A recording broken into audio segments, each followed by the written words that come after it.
sounded really nice.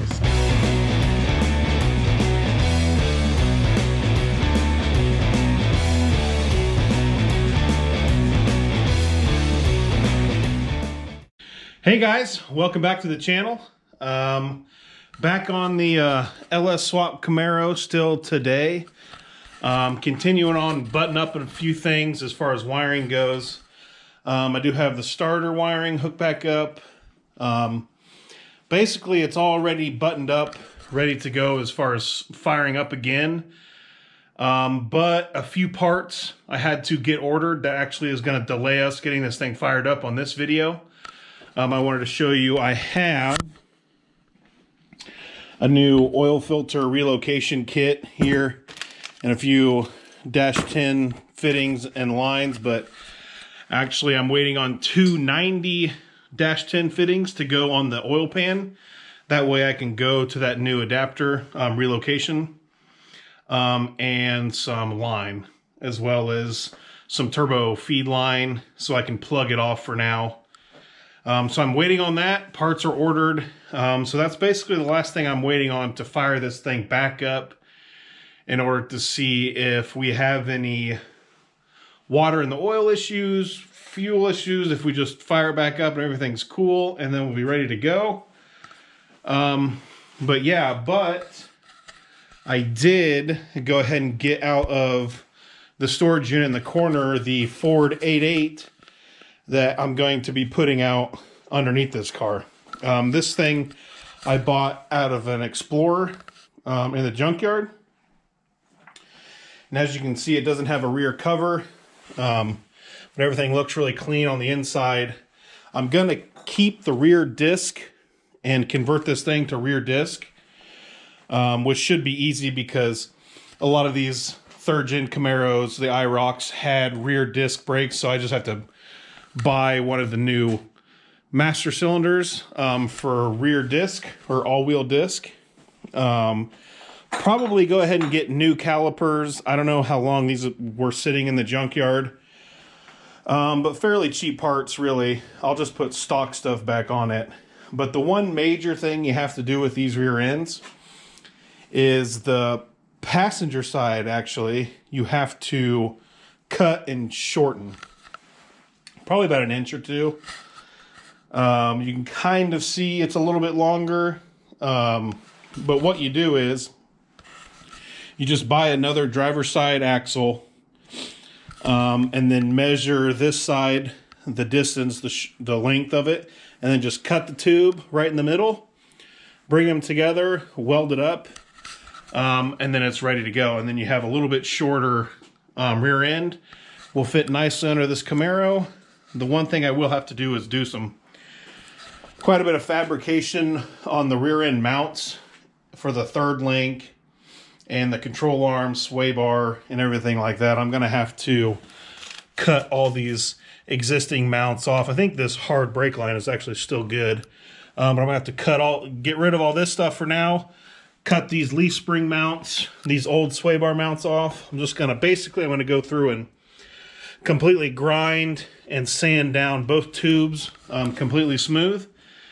That way I can go ahead and shorten this side, and then it'll be ready to add my new brackets for my control arm, sway bar, and all that stuff to put under this car.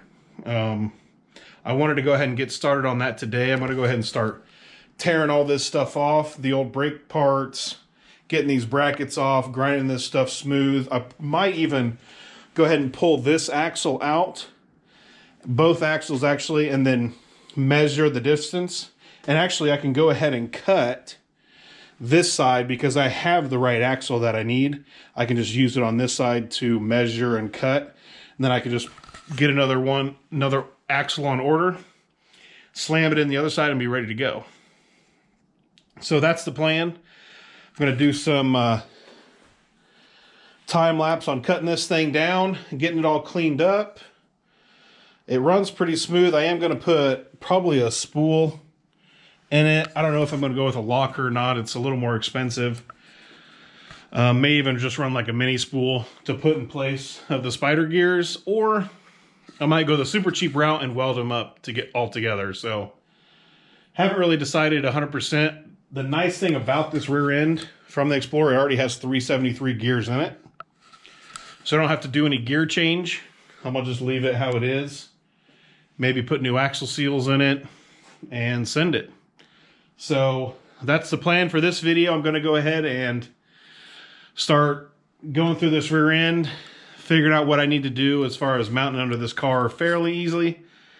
It's not going to be super easy, but I might have to do a few modifications to make it work really nicely. But all in all, it'll be a benefit for this car. The rear end that's under it now, I mean, the Chevy 7.5 that comes with this V6 car is just, I mean, crap. I mean, it's going to break. It might already be broke, but it's going to break for sure. I'm going to do a few test hits with it still under the car, just because I want to go ahead and spend a lot of my time on the engine and turbo stuff and not go 100% on the rear end yet. But I figured since I'm waiting for parts this week, and the turbo and drain lines and oil feed lines and all that stuff, go ahead and take some of my time and start working on the rear end. And also, I've done a little bit of the wiring cleanup. I still have a lot of this stuff I gotta just shorten and wrap up, but before I start doing this stuff, I want to go ahead and get it running again, just because there might be a good chance I'm pulling heads, but waiting on parts for that. Can't do anything, because if I try to start now, there'd be zero oil pressure, because the stock oil pan that comes with these has the oil filter fitting and everything with the oil pan. When you put an aftermarket on like this one, all it has is 2 pipe thread fittings, and so you basically have to use that relocation kit that I showed you to even run an oil filter or even set up the oil system. So I got to finish all that, but I thought, hey, let's show a few things on the rear end that I'm going to do and kind of go from there. We may have a new project, maybe, coming. Not really a project, more like maybe a burnout vehicle, or I don't know, kind of a teaser hint. Maybe that's coming. Not really 100% on it yet. We found something that we like and we might end up getting it, but that's further down the line. But right now, let's start ripping into this rear end. And yeah, this video is probably going to be a short one. Guys, I know I'm just kind of waiting on parts right now. The weather's starting to get better, which is getting nice. All the snow is melting, so pretty soon we'll be able to get back outside and do a few more things out there. But in the meantime, just keep knocking this stuff out. Hopefully come along with us.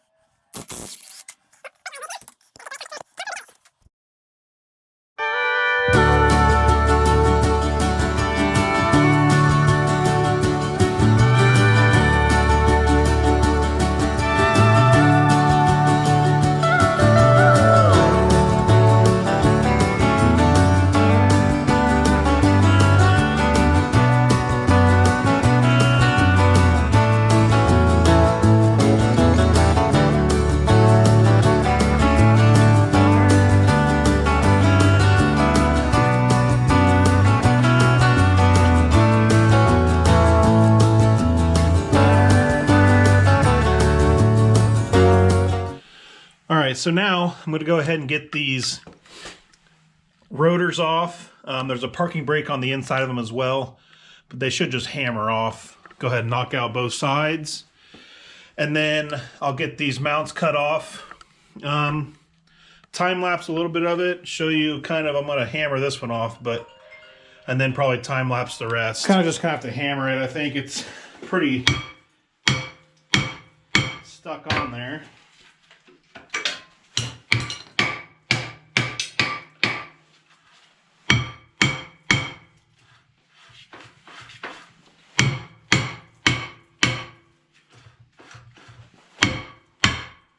There it goes. You can see on the inside of the rotor, right here, it has the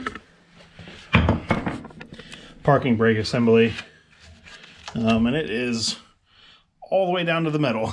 So this thing is super old. Other side's probably going to look exactly the same. What I'm probably going to do is just cut this cable on the parking brake on both sides, just to get it out of the way for now, and then I'll work on pulling this mount apart. And the bolts are on the inside here. So probably what I'll do is, and then you have to pull the axle to do that. So I'm just going to go ahead and start cleaning this up. All right, well, we're going to go ahead and I'm going to start sanding this stuff and grinding away and rock my sweet Oakley safety goggles here. I'm going to start grinding all this stuff, clean it up, and then pull these axles.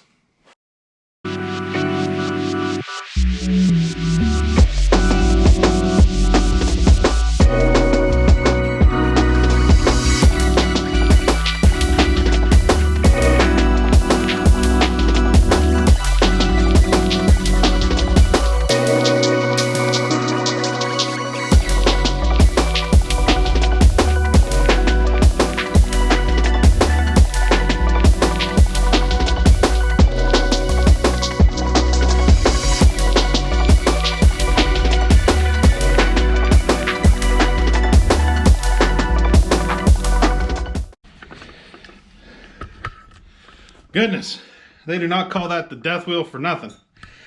All right, that was a lot of sparks in the face, but we got these two cut off. Cut this other side and then start grinding it down. I think I need a bigger face shield for this next one. These sweet Oakleys don't really cover as much, and then you can't see anything. Ugh. This was a good idea. All right, well, that is pretty freaking rough. Obviously, there's still a lot more grinding to go. But you can see this is a little bit pretty much gone. It's a lot of the rust and stuff is taken off of it on this side at least. And I still have to ground some of these mounts down. So a little way to go, but man, it kicked my butt. So what I'm going to do now is, that's going to be a project I'm just going to grind for the rest of the weekend, and it's boring, so I didn't throw any time lapse of it just because it's kind of like watching paint dry. Just boring rust and smoke and dust everywhere. So got that done. I'm going to go ahead and pull, set you guys up, and I'm going to go ahead and pull out the axles real quick, and then I can kind of show you the difference in the measurements, and then what we're going to do on the sides. And then we'll push the axle in a little bit, pull the seat clips, pull the axles out, and then I can pop these mounts off either end. Look at the seals and stuff, bearings. All probably just going to be replaced anyway, so go ahead and do that, and then see what's next. All right, let's pop this pin out. I loosen up this set screw that goes through the pin, and it should just drop out. I didn't realize it actually did that, but I pulled it out and it just fell out, so I don't actually have to hit it, so that was nice. And you just pop this pin out. Go ahead and put that in there for now for safekeeping. And then push the axles in just a little bit. And you can see, I don't know if you can. Let me get a light real quick. I don't know if you can see that, but that little clip right there, I don't know if you can see that. That little clip right there is the C-clip. We'll just pop both of those out. Then we can slide the axle right out. Got this magnet here. Should just be able to pop it right out. Hopefully. Of course.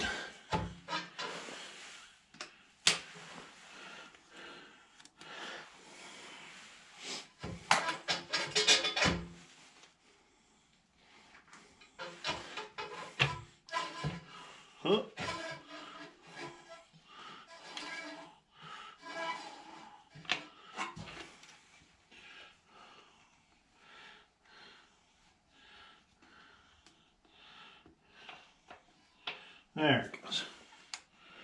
There we go. And there is the C-clip. Now that axle's loose.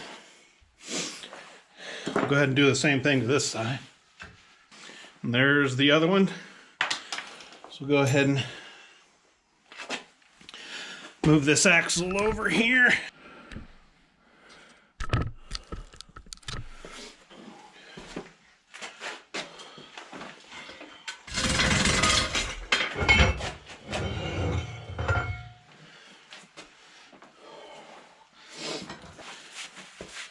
Now real quick, so you guys can see the difference in height.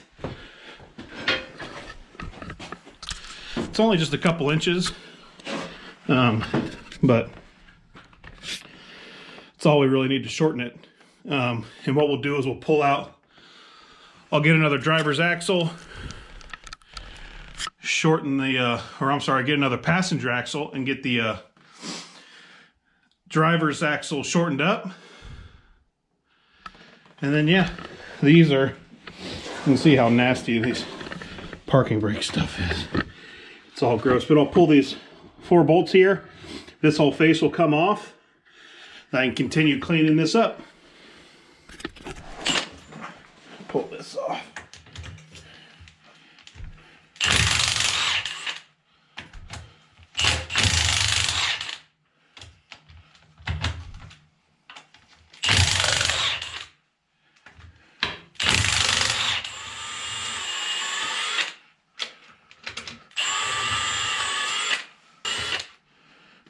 There's all 4. Probably need to hit it with a hammer.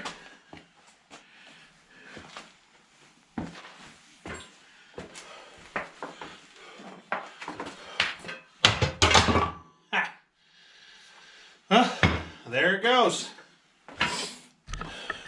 So that's kind of what I was looking for, this axle tube just to kind of be its bare self on either end. Now I just got to do the same thing to that side. Keep cleaning it up and I'll be ready to start fabricating and mounting brackets into the rear of this car. Well, that turned out a lot more difficult than I thought it was going to be. It's still not all the way cleaned up, but got a bunch of work done on it. Bunch left to do, but still feel pretty good about it. But yeah, big news, next week's video, 100% will have the new turbo, all the oil drain stuff and return that we need to get this thing fired back up, and then start figuring out where we're going to put the turbo and everything else. But stay tuned, next week's video, parts arrive. So looking forward to that. But thanks for watching. Don't forget, hit the like button, hit the subscribe button. We love that you guys are, watching this and, subscribing and coming along for the ride. A lot of work still to come, but pretty soon we're going to have a whole lot of fun outside. So stay tuned and see you on the next one.